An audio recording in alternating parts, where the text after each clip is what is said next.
Allô, bienvenue sur Burning Beyond Word. On se retrouve une nouvelle fois pour la partie 2 sur le pouvoir de la parole. Aujourd'hui, c'est toi qui passes à la casserole. Donc dis-moi, ma fille, qu'est-ce que tu penses du pouvoir de la parole? Je pense que la parole a un grand pouvoir. On dit dans la Bible, au commencement était la parole et la parole était Dieu. Je pense que la parole a un grand pouvoir. La parole est créatrice.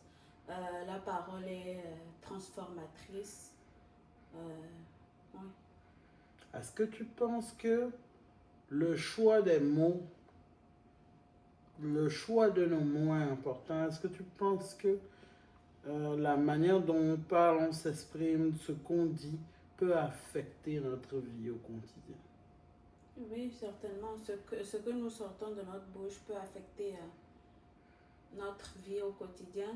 C'est juste parce que on ne réfléchit pas souvent avant de parler, avant de sortir certains mots de nos bouches.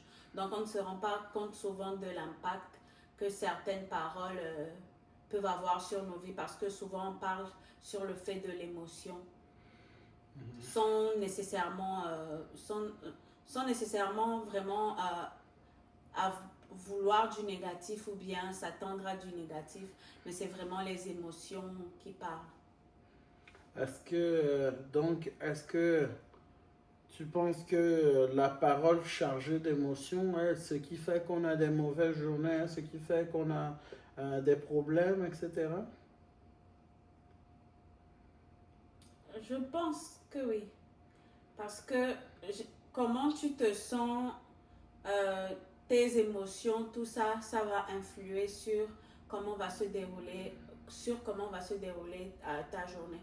Par exemple, si tu t'es réveillé, si tu reçois une mauvaise nouvelle, ou bien si tu t'es mal réveillé, ou bien si tu n'es pas du tout d'humeur, bien ça va affecter ta journée, ça va se refléter sur ta journée, sur tes rencontres, sur tes relations avec les autres. Est-ce que tu penses qu'on a moins de reverse tout ça? Est-ce que tu penses que dès que c'est sorti, est-ce que c'est fini ou est-ce que j'ai moins de reverse, de me rattraper, disons? Je pense qu'il y a un moyen de rattraper, de changer et de transformer les paroles négatives qu'on a eu à dire en paroles positives, en paroles, ouais, en bonnes paroles. C'est possible de rattraper, c'est possible d'annuler et de rejeter les paroles qu'on a eu à dire sous l'effet de l'émotion qu'on ne pensait pas vraiment. Et comment on le fait? À ton avis, comment on pourrait le faire? Ce serait déjà commencer à reconnaître que les paroles, par exemple, que tu as eu à dire, que tu as eu à prononcer, ce n'est pas ce que tu veux sur toi. De reconnaître que tu as eu à prononcer certaines paroles sous l'effet de la colère, sous l'effet de l'émotion, et vraiment reconnaître que ces paroles-là, ce n'est pas ce que tu veux pour ta vie. Et une fois que tu reconnais cela, maintenant tu vas commencer à annuler, rejeter les paroles que tu as eu à prononcer par des paroles positives, des paroles joyeuses et tout ce qui va avec. Donc, est-ce qu'on est capable de créer un environnement possible juste avec la parole?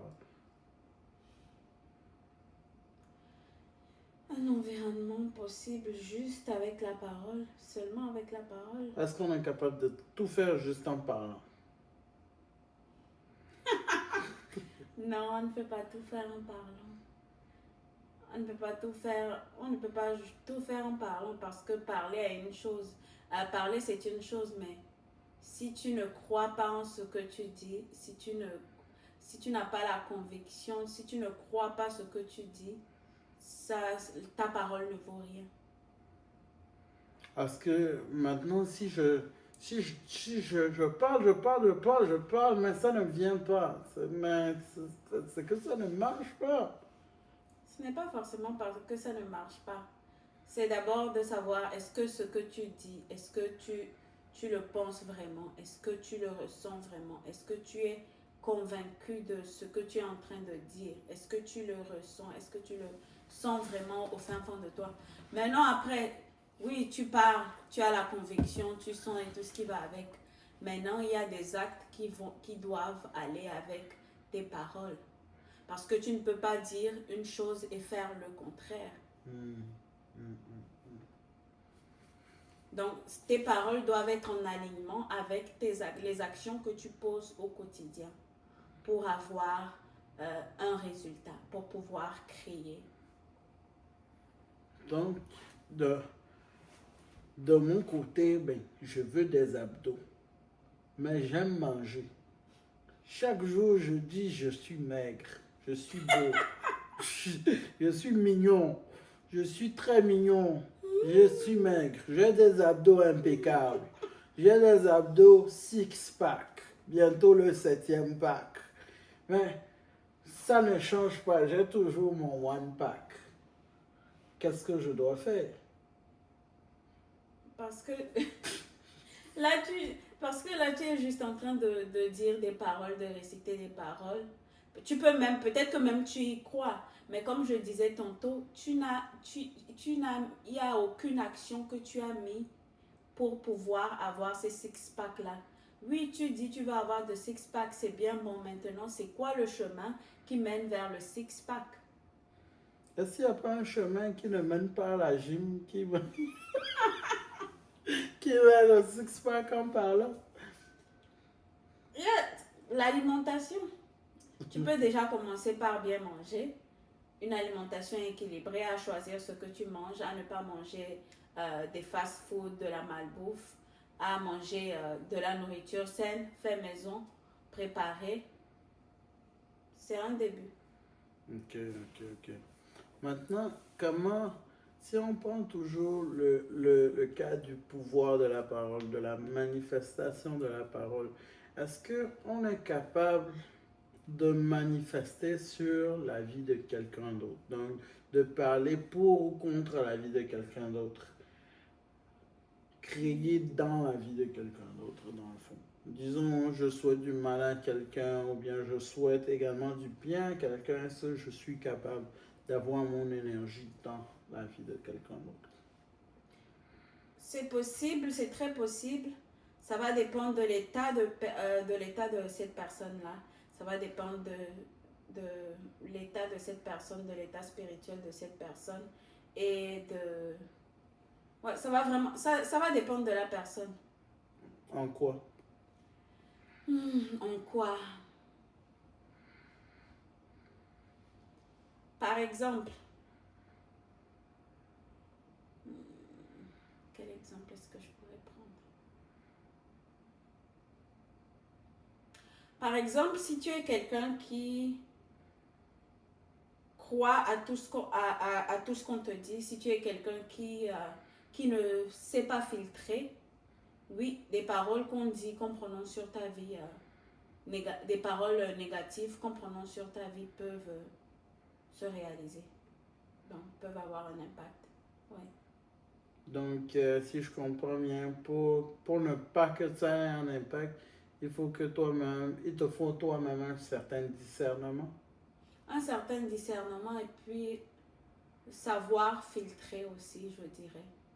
Filtrer, parce que ce n'est pas tout ce qu'on nous dit, tout ce qu'on entend qui est vrai. Donc, choisir ce qu'on accepte et choisir ce qu'on n'accepte pas. Parce que c'est ce qu'on accepte qui se manifeste.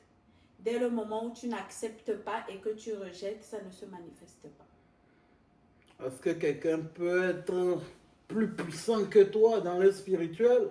Il est là, ça va marcher. Et puis toi, tu es là, non, ça ne marche pas. Je raconte des conneries.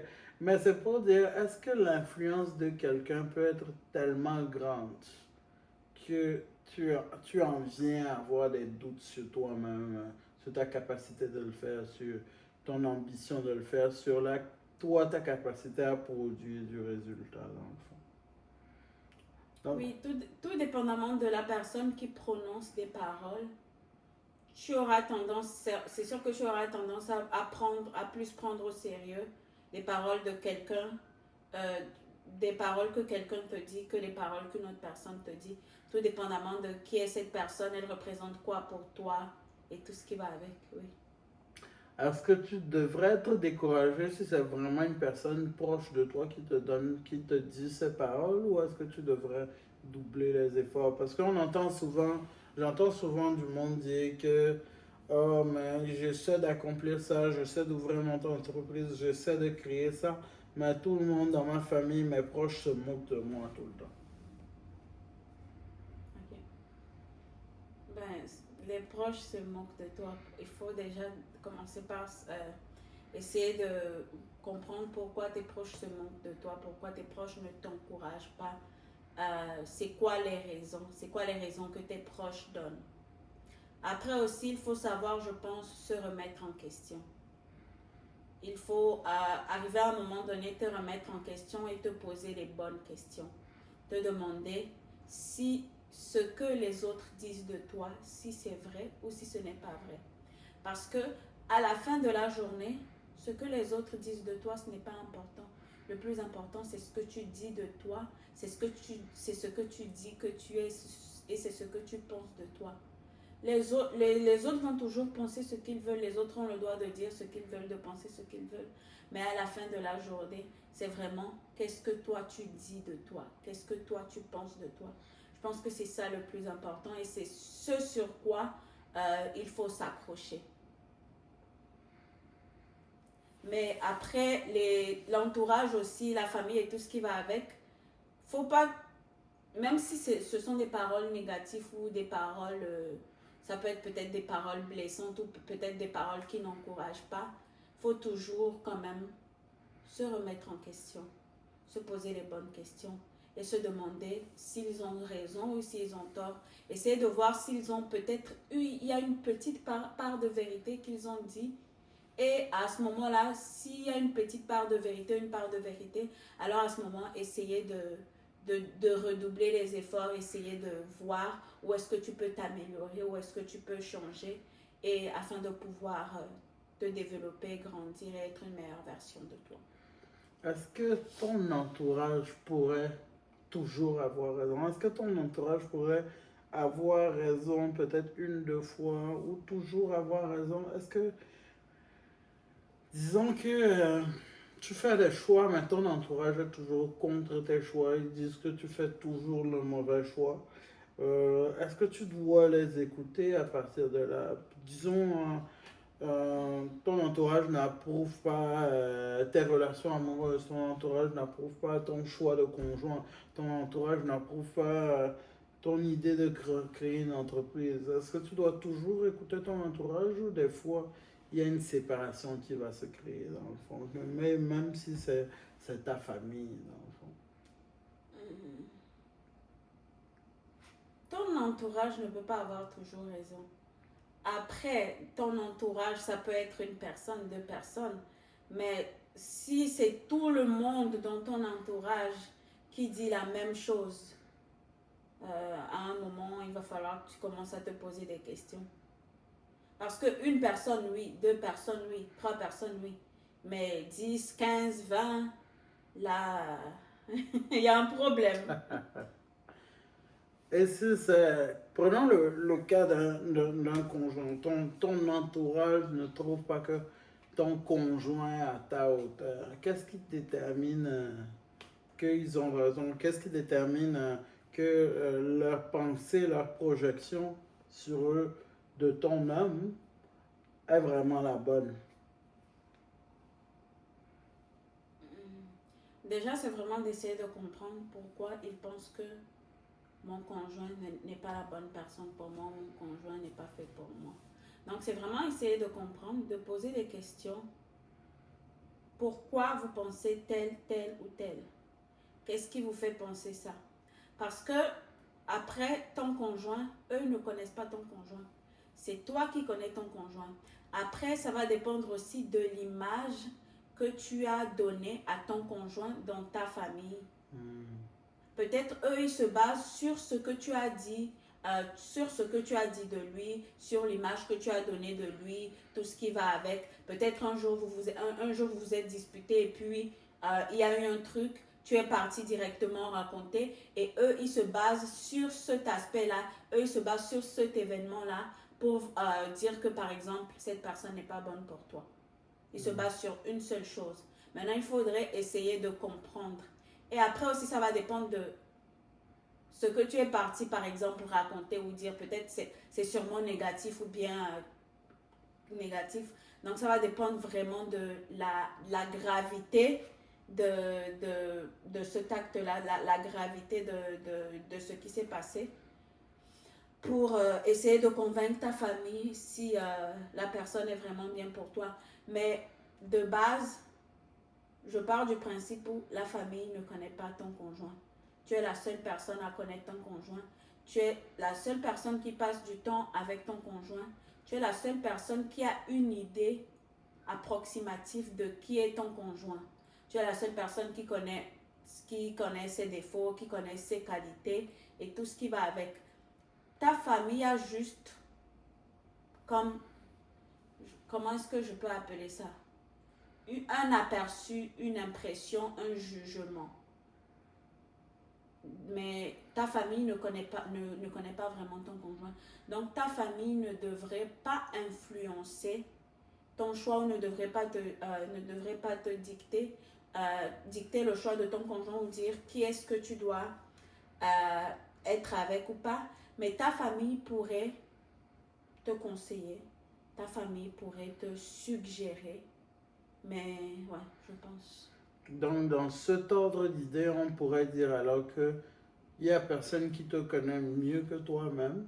Et normalement, il y a les limitations que les autres te mettent, c'est les autres qui les mettent sur eux-mêmes. Et ça n'a pas effet de t'atteindre dans le fond. Vu que les gens peuvent penser ce qu'ils veulent, toi tu es toi, tu sais que tu es capable de faire ci, ça, ça. Donc tu devrais être capable de faire ci, ça, ça. Parce que c'est pas mal ça, c'est dans ce même ordre d'idées-là. Ouais, c'est dans ce même ordre d'idées. Mais après aussi, il faut savoir que... Parce que parfois, les paroles que certaines personnes disent, ce que les autres pensent de nous, disent de nous, ça peut ne pas avoir un impact. Mais après aussi, il faut tenir compte de ta conduite, de comment tu mènes ta vie, tu es quel genre de personne, au fait. Parce que, bon, si tu es une personne, par exemple, si tu es une personne méchante ou bien tu as l'habitude de faire des coups bas ou bien tu n'as pas un bon cœur, tu es vraiment, vraiment mauvais et que par exemple, tu as fait du tort à quelqu'un et que cette personne, sous l'effet de la colère, sous l'effet de l'émotion, prononce des paroles ou des malédictions qui, avec des raisons dans le fond, pas juste pour parler, mais avec cause, ça pourrait agir sur toi.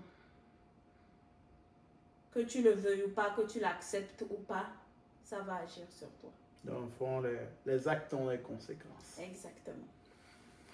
Parfait, parfait. Très, très, très beau sujet. On en a appris quand même pas mal. On se disait une petite vidéo de 10 minutes. On est rendu à 18 minutes. Mais très, très, très beau sujet, très beau développement. Moi, je n'ai plus de questions pour toi. Est-ce que tu as un mot pour la fin pour nous?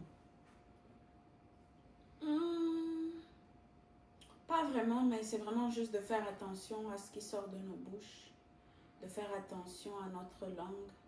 Parce que comme on a dit dans la vidéo, on l'a répété tout le long de la vidéo, la parole, elle est créatrice, la parole, elle est transformatrice, la parole, elle est manifeste. Donc, c'est vraiment de faire attention à ce qu'on dit, que ce soit sur nos vies ou sur la vie des autres. Parfait. C'était Bonding Beyond Words. N'hésitez pas à laisser des commentaires, poser vos questions, partager votre point de vue. Est-ce qu'on parle vraiment de choses imaginaires ou bien c'est du réel, c'est du tangible? À vous de décider et à vous de débattre. Bonding Beyond Words, on se retrouve une prochaine fois pour une nouvelle vidéo. Peace.